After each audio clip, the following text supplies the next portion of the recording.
Moi, ma casquette, elle est principalement axée sur la formation. Et ça fait plusieurs années que nous sommes à la recherche d'un beau terrain de jeu. Et on pense l'avoir trouvé sur la base 112. Je vous explique un petit terrain de jeu.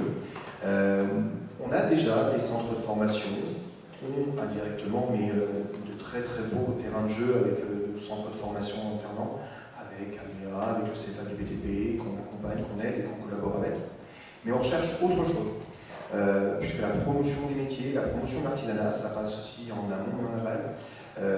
On recherche d'endroits et de possibilités pour montrer l'artisanat aux plus jeunes, aux très jeunes, d'ateliers relais, de choses pendant les vacances scolaires, ou en partenariat avec des écoles, en partenariat avec des collèges.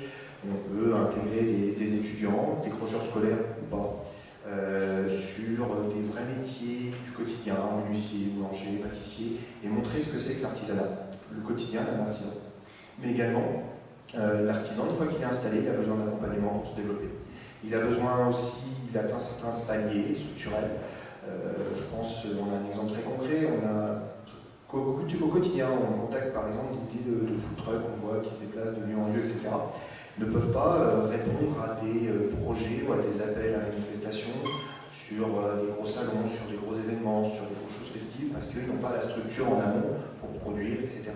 Donc notre idée est de mettre en commun tout ce petit monde, de faire de la formation initiale, continue, de développer des formations, pas très haut de gamme, mais développer des formations très hautes en termes de technicité, meilleur ouvrier de France, accompagnement sur des structures comme ça, de développer l'accueil des plus jeunes, de mettre à dispo, on parlait de pépinière d'entreprise, on parlait de plateaux techniques, etc. Et bien mettre à disposition des plateaux techniques.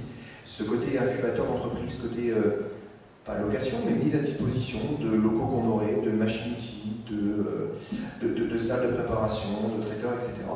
Tout ça, c'est l'idée de...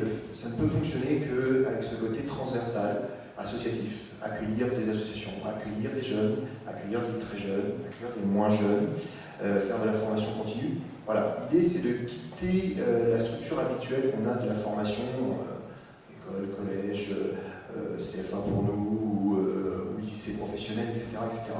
Et vraiment de pouvoir accueillir tout type d'étudiants, tout type de demandeurs, conseiller aussi sur ce qu'on va avoir, les nouveaux, la réorientation professionnelle au cours de sa vie, montrer les métiers, les intégrer dans les entreprises. Voilà. Là, on est à la recherche d'un territoire qui s'y prête, un territoire qui foisonne d'idées.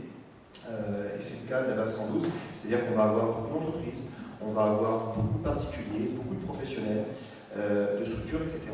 Et c'est vraiment l'idée de s'intégrer et de prolonger l'idée de la base 112 à l'intérieur de notre